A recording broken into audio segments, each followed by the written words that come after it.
and welcome to another evening of frank conversation here on Hard Copy, coming to you from our studios in Abuja. I'm Maokwe Ogun Yusuf. On the 25th of January this year, Transparency International released its latest ranking on the Corruption Perception Index. Nigeria dropped 5 places to 154 out of 180 countries. We scored 24 out of 100 points. And to many, this might come as no surprise. In February, we took a look at the scandal revealed by the National Drug Law Enforcement Agency, NDLEA, about one who had hitherto been recognized as one of Nigeria's finest cops, the suspended Deputy Commissioner of Police, Abba Kyari, who accused him of being a member of an international drug cartel. Before the NDLEA made public some of their findings, including the video of a sting operation, Mr. Kyari had been involved with a very flashy Instagram influencer and international fraudster, Raymond Abbas, also known as Hush Puppy. The relationship between the police officer and Hush Puppy had been linked by the FBI, who gave leads to the Nigeria police. The questions raised led to the suspension of DCP Abba Kyari. Now, many have expressed disappointment in a now embattled cop, especially as he now faces his battle on not just corruption and criminal conspiracy, but also that of unethical and unprofessional conduct and tampering with exhibits. The questions and links they're yet to ask and make is, how has our society, miffed as it feels by the ills and many more, encouraged the corruption which sees it dropping on Transparency's index every year, and what can be done to change the trajectory? On Hard Copy tonight, I speak with Mr. Chuma Nwokolo, a lawyer, writer, poet, storyteller, and I add, passionate Nigerian. Apart from stirring our consciences with his works, Mr. Nwokolo has come up with what he believes could be a solution to the ills we face, particularly that of corruption. Chuma Nwokolo, welcome to Hard Copy. Thank you very much for having me. I was intrigued by your presentation, which you titled Blood Money.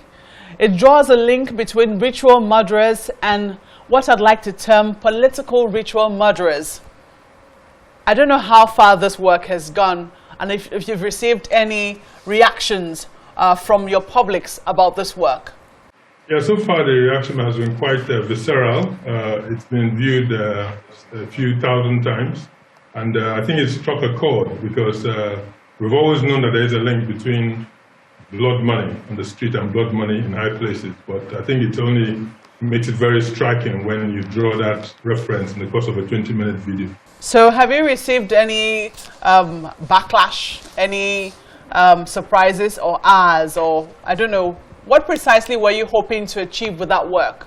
Well, it was primarily because we all know the problem with Nigeria. I mean, it's the most popular topic anywhere you go. In airplanes, in waiting rooms, in hospitals, in buses. Everybody knows the problem with Nigeria, including the people who are the problem with Nigeria. So the question is, what is the solution? And what I've tried to do, what I've spent my entire career trying to do, is really to look for a systemic way, not just to tackle the symptoms of the problem with Nigeria, but the root cause of the problem. And you see from the plethora of NGOs we have, and the self-help, the campaigns, and the strikes and everything. Everybody knows one problem with Nigeria. And if we solve that one problem, we'll solve the rest. But the key is to find out what the root cause is. And that's what I've really done with the Bribe Code. And what I did with that video was really to try to link our problem with blood money with the core problem in Nigeria, which is impunity. The fact that somebody who has power can use it for his own purpose and for the purpose of his family and friends limited, and without any significant problem. So we have a few thousand spaces in prisons across the country. We have a few thousand. The capacity, the justice system can only go after a few 100,000 people at the same time. We have 200 million people. And so our problem is how to guarantee to the evildoer in high places that his day will come. And this really is the whole purpose of the Bribe Code. And I think that was the entire purpose, again, of the video which I did. Well, indeed, I mean, anyone who came across that video and watched till the end will eventually see that you talked about Bribe Code. And you know, looking at a lot more of your works, I found out that it wasn't just a proposition you've just made. Bribe Code, apparently, as an advocacy, has been on in many of your works. You have an entire website for it, and I think you say you've also pushed it across with lawmakers. First, tell us, what is Bribe Code about? So Bribe Code is an attempt to strike at the root of our problem. The fact that Nigeria's budget every year is the beginning of a problem. The fact, even the president complained that about $800 million was $1 billion was added to his budget. So the key thing is people who load the budget and people who sabotage the budget by taking funds designed for public works into private pockets. How do we deal with this core problem? And if we can deal with the problem, we solve the problem of stealing on a grand scale. But apart from that, we also solve another critical problem, which is the problem of the vacancy of people in private, the permanent vacancy in public office across Nigeria. And the mechanism behind the Bribe Code is actually three main things. The first is to produce information about corruption and abuse of public office. This is done by rewarding whistleblowers and protecting them. So you reward them with a percentage of the funds that are retrieved, and therefore you guarantee that across Nigeria, wherever public service and public office is abused, there will be someone who will provide information. That's the first step. The second step is to punish impunity properly. Right now, if anyone is convicted of an offense, you go through a long process, and if you are, sometimes we have the anathema of people who are convicted of stealing billions, being fined thousands, and being let off even without a jail sentence. So the penalty that is prescribed by the Bribe Code is for companies that engage in corruption, liquidation. This is across the board for private companies, slight exceptions for public companies. And for individuals who are convicted of this, of abuse of office, over a threshold of, say, $1 million, the punishment is total assets forfeiture. So it's not just what we see now, which is forfeiting the assets that are subject of the corruption, but every asset that is traceable to the individual. So that's the second aspect of the Bribe Code. The third aspect is probably the most important, which is the aspect of universal prosecution, which means that across the country we have 37 attorney generals, the federal attorney general and 36 attorney generals of the state. Now these attorney generals under the Bribe Code will receive power, equal power to prosecute offenses across the country, which means even when a state has been captured by a godfather, or a group of states has been captured by a cabal of godfathers, you can have a prosecution starting from another club right across the country. And once that happens, we see that no sacred cow will exist in Nigeria. Once that is done, the era of impunity is dead. So with universal competitive prosecution, it means that once the gazetted public offices like the EFCC and ICPC have lost their 30-day window to prosecute, any attorney general in the country can prosecute. And all recoveries that come from that prosecution will go to the state that prosecuted. So this creates a competitive atmosphere, and this creates a situation where we have self-regulation, because if you do not regulate yourself and your business, you are subject to total assets forfeiture. We have privatization of anti-corruption, which means that every Nigerian, that is 200 million Nigerians, are able to compete to ensure that we have a public service and a private service that's free of impunity.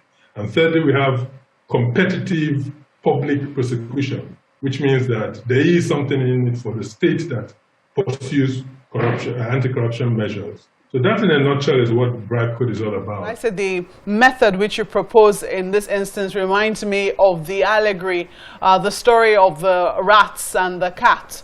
The cat's always eating up the rats, and the rats eventually coming up with a solution to tie a bell around the neck of the cat to notify them of when the cat was coming around. The question then was, who will bell the cat? which one of the rats will be bold enough to bell the cat. You've made this proposition, and there are questions as to how you're going to push it through, or how anyone is going to push this through at the National Assembly if they're all a part of the political establishment which you're trying to dismantle. How is that being received? This question, who will bear the cat, is a question for the National Assembly. We have hundreds of people who have taken a mandate of the people to come to the National Assembly. If you, as a member of the National Assembly, is there as a private servant, you are there to feather your own nests for whatever businesses you can make, for whatever profit you can make, for whatever bribes you can collect, it will not be in your interest to push the Bribe Code. But if you are there as a public servant, if you are there to make a transformative change in Nigeria, to liberate Nigeria from the problems of blood money at the street and blood money is at the top, then it is you who will bear the cat. And this is part of the reason why we have started as a public campaign. Because if Nigerians can understand that it is in their interest, not necessarily in the interest of lawmakers who may be very happy with the situation as it is, who will be quite happy to come to the National Assembly to cry about ritual murder on the streets, but are not ready to do anything actual about it. It is for the public whose ox is God to take up this campaign and make sure that their representatives in the National Assembly see that they have to do their duty by Nigerians and push for this bill to pass. Some people will say that part of the challenge is that there hasn't been enough. I mean, you have spoken in your works about how there's been not sufficient outrage. In fact, you say that there is no outrage let me see if I can find that particular part about how there is no outrage. Treasury thieves and the apologists and children who should hide their faces in shame. They flaunt golf courses and private jets on social media. But at what cost in human blood? These ill-gotten luxury cars printing on Instagram have an opportunity cost. It is the lives and futures and destinies of compatriots. Where is our outrage? There is none. Those are your words. For some reason, it will seem that we're not able to link the ritual murderers whom we see every day in the news with, those in our political circles. And as such, perhaps there is no outrage. So how are the people supposed to push, for instance, their lawmakers to see the merits in this sort of thing if, for some reason, for lack of a better phrase, we're all involved? Yes, I think that is also part of the, when Jesus says, he who is innocent should throw the first stone, it seems to tie us all down because we know that our situation is not exactly an ethical situation. But here's a challenge I need to let fellow Nigerians be aware of. Not all corruption is equal. There's a grassroots corruption that is happening because of desperation. There's such a thing as extortion. So, for instance, when you get to the hospital with your daughter and she's about to die and the doctor says, I need a bribe before I can give you blood, that is an example of extortion. And a person who is forced into this nature of corruption should not feel in any way guilty about tackling corruption in high places, because it is the corruption in the office of the medical director that enables corruption at the grassroots, which taints the hands of Nigerians who are, who therefore feel, oh, it's hopeless, we're all corrupt. Now, it is important for us to change our climate of corruption in order to have a chance, not just for ourselves, but for our future. So I challenge all Nigerians. It's time we look at this thing from a systemic situation, not just, oh, I'm also guilty of corrupt activity. We must understand that what's happening today is not necessarily what should happen tomorrow. So we need to take that step to do something transformative to change our climate from a corrupt one where the ethical person is liable to extinction, and change it and convert it to an ethical system where the corrupt person is liable to extinction. So that's the challenge. And I can't say it enough. And this is the reason, for instance, why this campaign is 7-8 years old, because really you cannot force people. The idea can come out there, but until people are ready for it, it will not fly. So we can watch our country go to the baskets, we can watch the whole country go up in flames. And then after it has burned to ashes, we start building a new one.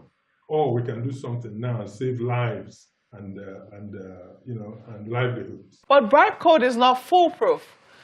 It would seem that you think that this could actually rescue us. Apart from the challenge of trying to get it through, there will still be a few more bottlenecks. For instance, if, someone whistleblows on somebody else, which is a huge component of this, oftentimes I would think that this matters will still have to go through a judicial process, wouldn't they? Yes, it is foolproof in that sense, because let's picture the situation. If I take a 10 billion naira bribe or embezzlement, if I embezzle 10 billion as a public servant, and I keep 5 billion for the settlement of whoever comes after me, and then of course people come after me, the policemen come, EFCC comes, the prosecutors come, the judges come, and everywhere I drop, a few hundred millions. And then, assuming the bribe code is enforced, every time I pay a bribe, somebody knows. The bank I collect the money from, the person I bribed, the mistress of the person I bribed, the brother of the person I bribed, my wife, my girlfriend, somebody knows. And every time somebody knows about a $1 billion bribe or a $1 billion deal, you widen the scope of people who can whistleblow for reward. So the judge who takes money, no matter how big the money is liable to losing everything. And every time you say, oh, I'll simply pay a bribe, the community of people who are ready to take a bribe and risk their entire fortune. Remember, you're not just risking the money you're going to take in bribe, you're risking everything you've ever worked for. And even if you think you've hidden money in Swiss bank, the Swiss bankers can get a percentage of your money by whistleblowing on you. So it is foolproof in that sense, because with the current system we have, set up another EFCC, I call it EFCC Mark III. You have to appoint a chairman. You, the appointer, have power over the chairman. The chairman will not come after you or your friends. He will not come after your political party. He will not. So there is that impunity built into the current system. No matter the policeman, super cop, whatever, there is corruption built into it. Bribe Code is foolproof in that sense. You are recruiting 200 million Nigerians and any other foreigners who are interested in our business. You are recruiting private companies who will set up for no other business but to investigate and collect information on bribes. And so you have that police force that is bigger than any police force in the world, better motivated than any police force in the world. That is number one. The private sector, you have keyed in the private sector into anti-corruption. It becomes the biggest business in Nigeria. Secondly, you have sharpened the Nigerian legal system to its most efficient, because the next bribe a lawyer, prosecutor, policeman, or judge takes will be his last. Well, I'm not sure. I do not know if there have been any examples anywhere else, but parts of it which you speak of, which is the whistleblowing part of it, we've seen a bit of it work in Nigeria. It came up for a bit and then it just died down. So some people will say that we have tried aspects of the Bribe Code and it hasn't quite worked. It worked efficiently a few times, but that was it. We didn't hear anything about it again. It hasn't gone on. Why do you think it died? Well, first of all, it died because it's a policy. And a policy is something you wake up and start doing, and the day you don't want to do it, you stop it. If you install a Bribe Code as an anti-corruption toolkit in Nigeria's system, you cannot just wake up and say, I'm not interested in prosecuting it. Whether you want to pursue it or not, it's working. It's driven by the people, the institutions, and the 7 attorney generals. It's simply there in the system. And so it's not a matter, right now, the whistleblowing concept which you proposed in the Bribe Code was not something that the Ministry of Finance can put in the pocket. The policy of the federal government is driven by the Ministry of Finance, which is also a key part of the corruption in our system. Because after all, who designs the budget? And that is the beginning of the entire problems of Nigeria. So we have a system where you have, what we designed was a system that operates independently of the ministry. It's something that's in the judicial system. And it's decentralized because you have 37 departments, 37 federal high courts in Nigeria. And if you have a whistleblowing system, which no one person can control, for instance, the policy of the federal government was that if I bring information, the government still has to decide whether it's new information. Of course, they can say, well, we knew about it all along, we just didn't want to act. And therefore, that's the end of that. I have taken a risk and I've got nothing. So under the Bribe Code, the administration of the whistleblowing system is different. But even with the defects that have been identified with the federal government policy, the whistleblowing policy, it's still clearly the most successful of the anti-corruption programs that have ever been run in this country, I dare say. I mean, I stand to be corrected, but... Is Bribe Code going to happen outside of Nigeria's judiciary? No, we're going to use the judiciary. Now, here's an amazing thing. Nigerian lawyers and judges excel all over the world. Across the world, where our judges are fantastic jurists, our lawyers are brilliant practitioners. Only one thing damages our system, it's the Nigerian system. The Bribe Code is the antibiotic that will fix the system. If you have noticed, corruption loves inefficiency. If the judicial system is slow, it needs greasing. It's the same thing in the civil service. Corruption, if there's a possibility of corruption, things will slow down. And that's what happens once we fix the real problem. We'll find out that things will move a little bit faster. If money is budgeted for the judicial system, it will not be embezzled. I want to ask you how you think that the sentiment for profit share or the incentive for profit will override cultural barriers, the culture of loyalty, so to speak. What sort of loyalty? Is it loyalty to, there was a picture some time ago about, can you hear me very well? I can. Okay, so there was a picture recently about a civil servant who was accused of stealing hundreds of millions of naira. And the picture of where he hid his money was also on the news. And it was a picture of a yard where his extended family was living in clear penury. I think that most of the time, this culture, we think it's a culture where your relatives will not rat you out or blow the whistle on you because there's a perceived loyalty. That loyalty will not exist, I assure you. If there's a possibility that a stranger will blow the whistle and earn the millions in reward that an insider could have earned, I tell you that insider will blow the whistle quietly. The Bribe Code provides for information to be sold to companies that deal in information, so that companies can set up, for instance, a company can set up as an investigation company, and all it's doing is receiving secret information from secret sources. And those sources are, I assure you, the sources that are so close to the insider. Part of what you're trying to stop with the Bribe Code is this get-rich-quick syndrome, which is almost pervading every area of society. How do you think that this will eventually stop that syndrome? Yes, I think there's a perception in our system that if I don't steal it, somebody else will. And that is what the Bribe Code is out to sort out. So what we have is the get-rich-quick syndrome is a syndrome that it tells anybody who goes into a position of authority or power or opportunity that if you don't steal, someone else will. Now, the Bribe Code changes the entire system and reverses it. The system becomes, if you steal, you win. And if we get that as an ethic, that becomes our national ethic. And it will translate and replace the national ethic of complete abandonment in the place of ostentation and get-rich-quick. So the ritual murders that we see on our streets will fade because the law and order will be the first beneficiary of the Bribe Code. We've seen what happens with the super cops when we begin to trust in strong individuals and strong institutions. Strong individuals are bought. Strong institutions are captured.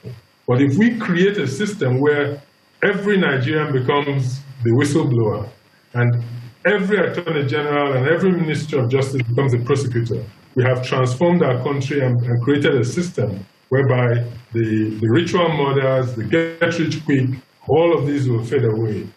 And once we get to a situation where the only way you can survive in a bribe code culture is by hiding all your money, you begin to ask yourself, why did you steal the money? If you have to now live a lifestyle that hides ill-gotten wealth, you have removed the first incentive to steal. Oh, Mr. Chuma Nwokolo, thank you for speaking to us on Hard Copy. You're welcome. It's been a pleasure speaking to you, Mokwe. That's our program tonight. We welcome your suggestions and thoughts to the handles showing on your screen. Thank you for watching. I'm Mokwe Ogun Yusuf.